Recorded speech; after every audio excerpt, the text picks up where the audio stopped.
Yep. Everybody, stand up big. Wave it out. Shake it up. Do it good. All right, cool. Good. Thank you. You're good. You can sit down. You can sit down. Info without energy is rarely maintained, right? So we need some energy. Okay. Now, I'm supposed to be talking to you guys about why go big, right? And so I'm going to have two different whys. The first why I'm going to start off with is about you, okay? Why go big? Because of you. And really the real question is why not, right? Anytime somebody asks me, why you going so hard for a goal? You know, Greg talked about my work ethic. It's about, like, why you wake up so early? Why do you go to bed so late? Why are you constantly working all the time? My answer to them is why not? Why not go hard? Why not get the experience? Why not push myself? Why not make more money? Okay, why not walk across the stage? Why not go for 10K, 15K, 20K, 30K, break the record? Why not?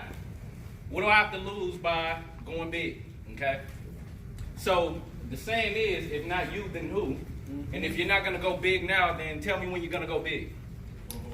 Because at some point, right, you got dreams, goals, and aspirations. That's why you're here. You're going to have to go big at some point for those dreams, those goals, and those aspirations. Why not start now and change the standards and opportunity? Okay? Now, I got a fun fact about this, and you might want to take this down. We as humans naturally want to stay consistent with our standards and identity. I'll say that again. We as humans naturally have a need to stay consistent with our standards and with our identity. With that being said, I want to tell you just a little bit about me. I'm not going to dive into me too much. It's not about me. But when I first came to the company, I'm from the Inglewood area. Anybody familiar with Inglewood? Show of hands. Okay. If you are not, okay, it's one of the worst neighborhoods in Chicago. Some would say it's probably the worst. Okay. Also, I spent 13 years of my life in and out of homeless shelters. Okay. I'm not telling you that so you can kind of pull out the violin for me. That's not what I'm saying. I'm letting you know that my standards and my identity reflected where I came from. That makes sense? And so when I came to the company, I remember meeting up with Mike. I was kind of late for my interview. My standards and my identity weren't that great. And I remember on day 2 of training, Mike J. Netto actually told me, came to me, pulled me aside, and he was like, you know what? I think you should probably quit. Day 2 of training. And it's not because I showed up late. It's not because I wasn't effective or because I was being a nuisance or anything. It's just that my standards and my identity did not reflect someone that will be successful in the company. That makes sense? Yeah. But what Mike didn't know is I wanted to change that. I wanted to change that perception. I wanted to change my standards. I wanted to change my identity, so I went for it anyway. And I only started off with 2 Macs. That's all I knew. Okay? However, I ended up selling 6,000 in my fast start. Made 1,000 my first week. And that was enough for me to stay around. And right away, I had changed my standards and my identity right then and there. And then more importantly, when I got to this push, which I'm going to talk about SC2 a little bit more, like towards the end. But when I got to SC2 and I actually achieved my goal, I changed my standards and identity for life. I changed my belief in my own abilities. I know if I walk into a room full of billionaires, I'm going to have an impact. And I know if I walk into a room full of college students, I'm going to have an impact. So definitely if I sit down with Mr. and Mrs. Jones, I'm going to have an impact. Okay? So this, you got to make sure I stay on pace here. Okay? So my standard and my identity basically changed for life. And now my standard and identity is basically, I'm going to go big every day. I don't really need to push. I'm going to turn it on every day. So that's my first why. That's all about me, right? Second why, giving back. Second why is going to be giving back. So anytime you have a large goal that you're trying to accomplish, you're going to need consistency. And in order to obtain consistency, you need something larger than you that you're fighting for. So you're going to need something larger than the money, larger than I want to win a rock, larger than trying to hit whatever goal that you're talking about. You need something that is bigger than you that you can give to, that's going to help you get up early, go to bed late, keep going when you want to quit. Something that's going to hold you accountable. That makes sense? Mm-hmm. Yes or yes? Yes. Awesome. Okay. And so I got a law for this, and I want you guys to take this down. Remember this vow. Okay? Give what you want unconditionally, and you will receive it back tenfold. Nugget. I'll say it again. Give what you want unconditionally. Keyword being unconditional, meaning that you're not respecting anything, you're not expecting anything in return. Give what you want unconditionally and you will receive it back tenfold. And so it could be to a charity, it could be to mom, it could be to dad, it could be to both, it could be to family, soup kitchen, whatever you choose. But it has to be something where you're not the sole benefactor of everything at the end. That makes sense? Yep. So give it back. Going into SC2 a little bit. Well, first I'll go into my SC1. After I did my fast start, I started at the end of May. Okay, so I was going into SC1, and everything was about me at that standpoint. I didn't do a lot. I think I sold about 3K in my first push. Didn't mean that much to me. I did just enough to say I was working. Okay, but SC2 was different for me because I was fighting for something larger than me. It was actually my father. So I mentioned that I spent 13 years of my life in and out of homeless shelters. What I didn't mention is I was actually adopted from one of those shelters. It was a case manager at one of the shelters. He actually took me in. And so I was so grateful for him, and I still am to this day. That man probably saved my life. He changed the way I did things forever. And what I always said was, when I got older, I always wanted the way to show my gratification for that.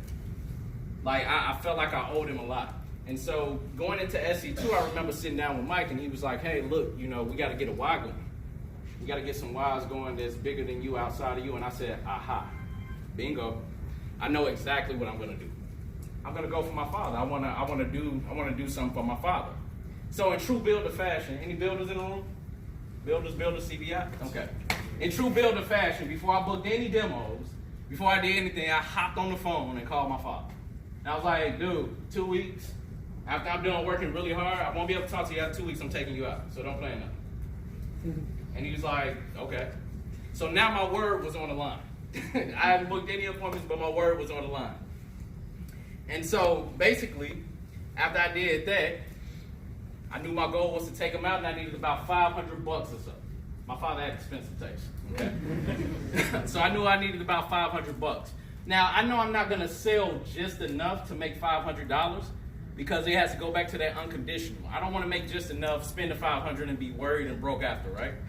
So I knew I had to go big. I had to go hard. That way I can give the $500 unconditional and I can have a good time.